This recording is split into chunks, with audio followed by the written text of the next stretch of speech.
Hey everybody, this is PWZ, Rick Del Santo here, the prof. And I'm just chilling here tonight. I want to know, did anybody out there watch NWA Power Surge this evening? I thought it was a pretty good show. It's a very underrated program, I think. It's a way to get people into it. A bunch of highlights and then an exclusive match. So I don't know. I enjoy it. Some people don't enjoy it as much. I think it's great. It kind of reminds me of watching like an older episode of like say WCW Worldwide, where it'd be like a lot of highlights and then stuff like that, and then one just exclusive match and try to sell people to get into the arena, kind of a thing. But the exclusive match was Genocide and Sky Blue. I thought it was a pretty decent match. It was quite enjoyable, and this Genocide I have not really seen too much of other than what I've seen in NWA Power. Am becoming a fan. I did see her on this past weekend's, what's that show? Mission Pro show, and I thought she had a pretty decent match there.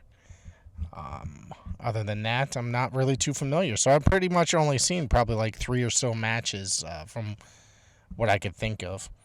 But they've been really focusing on this Trevor Murdoch, Nick Aldis thing. Trevor Murdoch obviously suspended for 30 days without pay because of the six-man tag that happened, I believe, that was last week, yep. And Tim Storm teamed up with him and Aaron Stevens against Kratos, Latimer, and what's the other guy's name?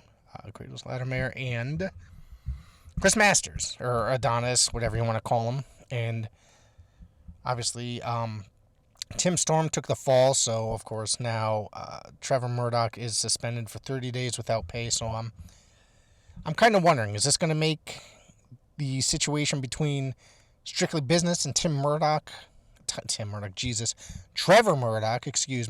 more intense, or Tim Storm going to feud with Trevor Murdoch? Do you think that Trevor Murdoch will turn heel? I think it's very possible that could happen, that we'll end up having a match between the two of them. So give your opinions in the comments. So I'm really interested in knowing how many subscribers that the NWA has on Fight. It's $5 a month. You get 3 brand new episodes of NWA Power each month, and then an episode of Power Surge. Do you think that Power Surge should be on Fight and included in the subscription? Or should that be something that should be, say, on YouTube? Jay Cal of the Alliance blog brought that up on his show today, and I kind of agree. I think that should be like a nice show to help promote people to get into the Fight subscription, or try to convince people to get into the Fight deal. Pay that $4.99 a month. I'm going to buy it regardless because it is the NWA, and I'm a very big NWA fan. It's $4.99. It's not that big a deal, really. But a lot of people are complaining that they can't do it, that they don't feel like that they should be paying $4.99 for a subscription for you only get 3 1-hour programs. I mean, that's like $1.25 each, and then you get the Power Surge. But like I said, Power Surge maybe should be a show that'll, on a different day, maybe they should make that an exclusive show to YouTube, and maybe produce more of them. I mean, it's a fun little program with the interviews and such. Maybe make that once a week. Then add a 4th regular NWA show or episode of Power. Stretch out those TV tapings a little bit better than you are. Maybe cut some more promos and interviews, and then stretch those matches out. I understand that they're on a very limited roster. They're just coming back from the pandemic, you know what I mean? Started running shows again after, just over a year. And most of the roster has gone elsewhere. You had guys like Eli Drake run over to NXT, James Storm back in TNA, Impact, whatever you want to call it. Zicky Dice got his release. His contract expired, and he waited for it and got his release. I know there's other people that left. I just can't think offhand. I know Colt Cabana signed to AEW. I think he was was he in the second season? I believe he was in the first season, though. So, I mean, there's a lot out there, and there's more talent. They should really be bringing them, be reaching out and trying to get more talent in. I understand, it's just them coming back right now. So you got to kind of be patient with them. You know what I'm saying? But I get it. So, they're trying. They're trying their best. Slice Boogie, I think, is an amazing talent. I think that guy's really good. If you haven't seen him prior to the NWA, go check out some championship wrestling from Hollywood and the UWN stuff, the United Wrestling Network stuff. He's really talented. He teams up as part of the Bodega over there with, what's his face, Danny Limelight Rivera, who's also an excellent talent. I'd like to see him in the NWA, but now he's being featured heavily on AEW Dark and AEW Elevation, excuse me. So, yeah. The NWA, I think that they can really produce some really great episodes. I'm hoping that in the future that they're going to start bringing more in, because really they're only working with about, a dozen guys right now? That's not much. That's not many people at all. And they have a pay-per-view coming up in about a month. I don't have the name here in front of me, but yeah, they have a whole episode or a pay-per-view coming out in a month. So I'm hoping that they'll be able to come up with some other matches. I'm assuming that by that pay-per-view that the Trevor Murdoch's 30 days will be up. Maybe he'll be the one that'll be facing Nick Aldis for the NWA World title. I already talked it over with the boys, and we agreed that a good idea would be set up a little 6-man tag as the main event of NWA Power. If you win, you get a shot at the national championship. If you don't win, you go home for 30 days. And people said they were worried they would never see Tim Storm in the ring again. Look at this. Coming in too. He is firing on all cylinders. Wow, just all chaos. And there's what's Sauernauer doing on the apron? Oh, and now it's really broken down out here. Wow. Right in front of us, Trevor Murdoch is just beating up. Wow, taking the fight to Kratos. Slams down Tim Storm. Oh no! Oh no! Your winners by pinfall, oh, no. Chris Adonis, Tom Latimer, and Kratos! Oh no! Oh no! Trevor Murdoch! Oh no! Trevor, thank you so much for being here with me today. I really appreciate it. I know it's been an incredibly emotional journey for you, lots of ups and downs, and I would just love to know how you're feeling, both mentally and physically. Physically, I'm beat up. Mentally, I'm excited. I'm tired. I feel proud. Proud is the biggest. I think that's the biggest emotion I'm feeling right now. I have an opportunity to become NWA World Heavyweight Champion. Mm-hmm. As a young guy coming up through the ranks under Harley, and through following him and listening to him, the training I went through, one of the constants was his NWA World Heavyweight title that was in a box above his desk. So every day as a young guy, you go in there to talk to Harley, you see that world title. And from that perspective, it's a very unattainable goal.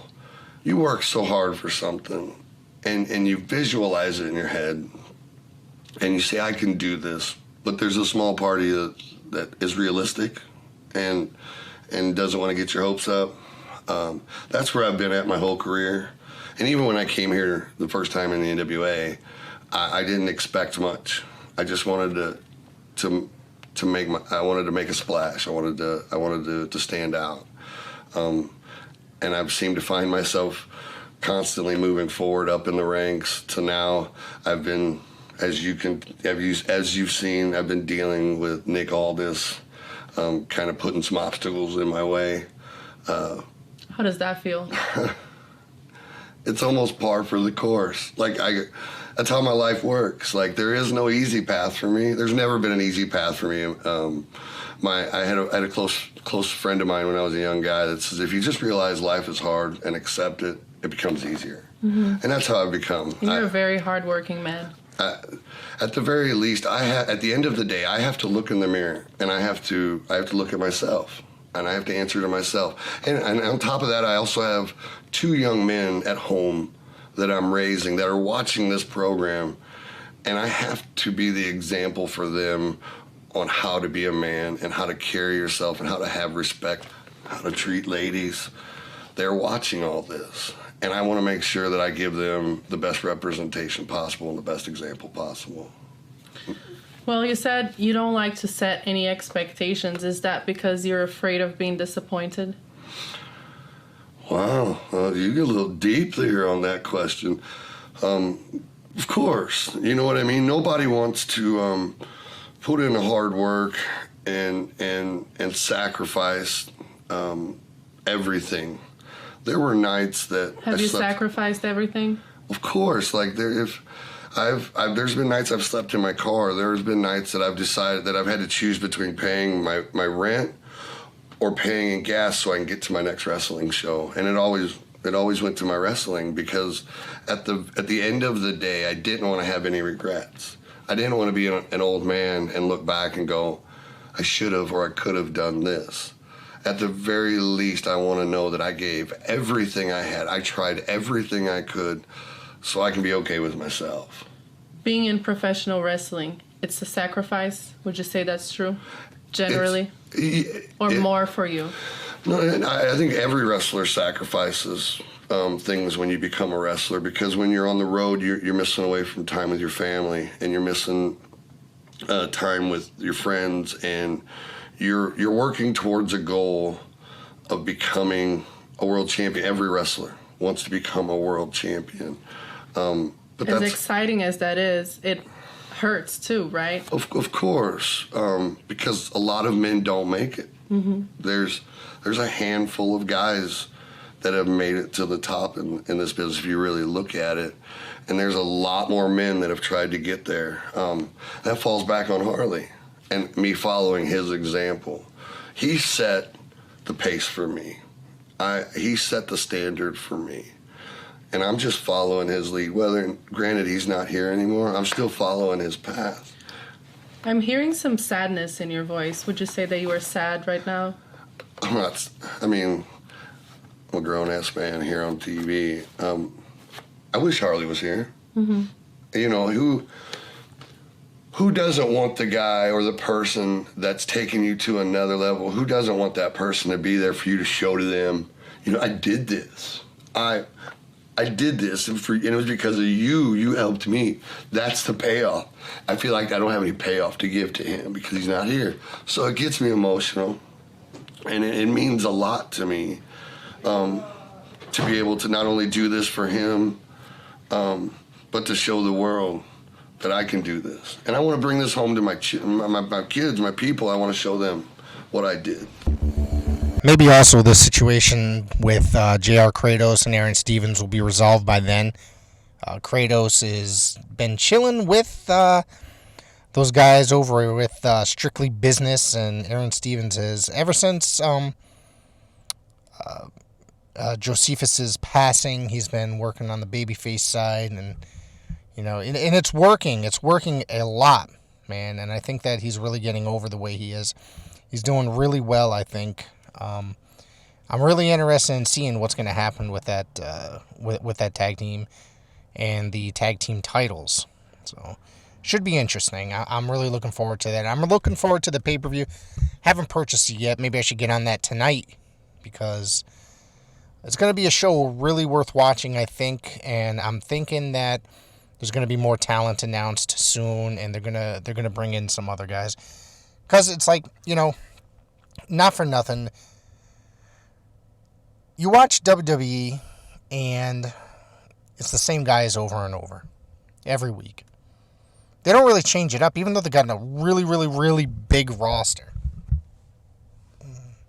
The NWA has and people get tired of it. I'm sorry to stutter a little bit and get on. People get tired of it. But the NWA has a very limited roster. So there's going to have to be something that is done to make the viewer and the subscribers continue to subscribe and be interested in their product. It's just the truth. It's a fact. Because if I'm going to sit there and watch every week the same matches over and over, or the same 8 to a dozen people over and over, and they're not really doing much with them, I'm not going to want to subscribe. And I'm just speaking from a general viewer side. I'm not speaking as somebody here with this podcast and somebody here, an NWA loyalist. I'm just saying as a general fan, that's how I would feel, and I'd get sick of it. And as a wrestling fan, I've canceled a lot of my subscription services outside of my Fight TV subscription for the NWA. I don't really need them. There's plenty of wrestling that I get for free. And seeing that WWE went to Peacock, and not that I've ever really, I always had the WWE Network and it was coming out of my bank account every month, and I never used it except for pay-per-views. And even still, I barely pay attention to the pay-per-views. I don't really care enough. They don't make me care enough because there's not enough that they're doing with the roster. And that's something that the NWA needs to do. They need to change up the roster, and they need to do a lot more. Not that they're doing bad. It's because I am enjoying it. And I am enjoying the Trevor Murdoch, Nick Aldis storyline. I just think that it could go a little bit better, and they could spend a little bit more time on it, and they could bring in some more people to change it up a little bit. I don't know how long somebody like, say, Chris Adonis is going to be in there. Aaron Stevens has been in there for a very long time. Well, not a very long time, but, since Corgan started Power and such. So it's really tricky to see for them. And if the NWA wants to be successful. Now, if you remember, when Lagana was with the company, he always spoke about that there's a 20-year plan. So let's keep that 20-year plan. You're already about 4 to 5 years down, right, Billy? So that could work. You got to make sure that it works, and you got to keep things interesting and change things up. Bring in different guys. They had a pretty decent roster before. They can do it again. I'd like to see more Power Surge, and I'd like to see it promoted a lot better. All right, a couple notes here. June 12th, Battlefront Pro. Our good friend of the show, Bull Dredd, will be making his debut for the show. We have a promo here, so let's hear from him now. Anticipation is over. The contract is signed. The Beast officially comes to Battlefront Extreme on June 12th in Ludlow, Mass. at the Elks. What is in store for all the great fans?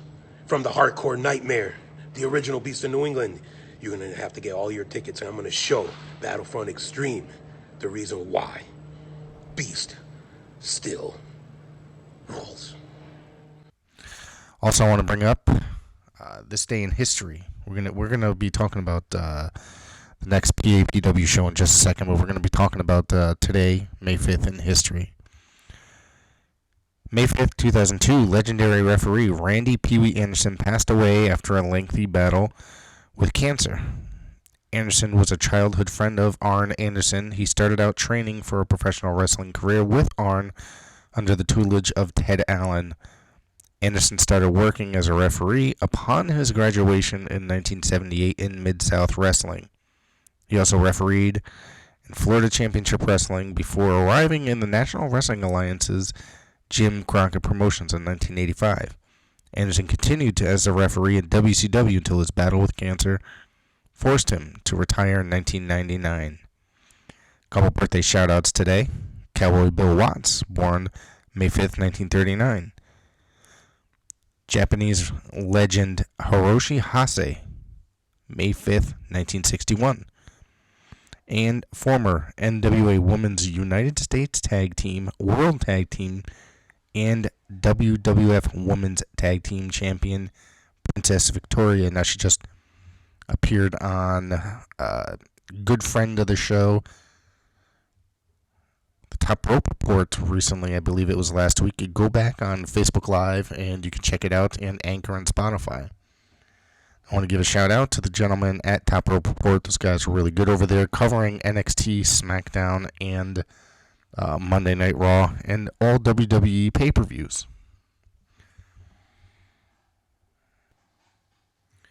Now, May 22nd is the King of Paradise being held from Paradise Alley Pro Wrestling. It's going to be at the Paradise Alley training facility, and will stream on Twitch. If you haven't gotten your tickets yet, I believe the ticket cutoff is May 15th. I will not be in attendance for this one. I usually attend every show. I'm going to be away because my son has a basketball tournament that weekend. So I don't know if I'd make it back on time. So first round matchup. I'm going to go over these matchups real quick. First round matchup. High Voltage Omar is going to be taking on Dustin Flash Waller. Saru taking on Ichiban. That one should be a good one. Let's see. King of Paradise first round matchup. Buzz Bloodsaw taking on Intercontinental Champion, or former Intercontinental Champion, Maxim Morozov.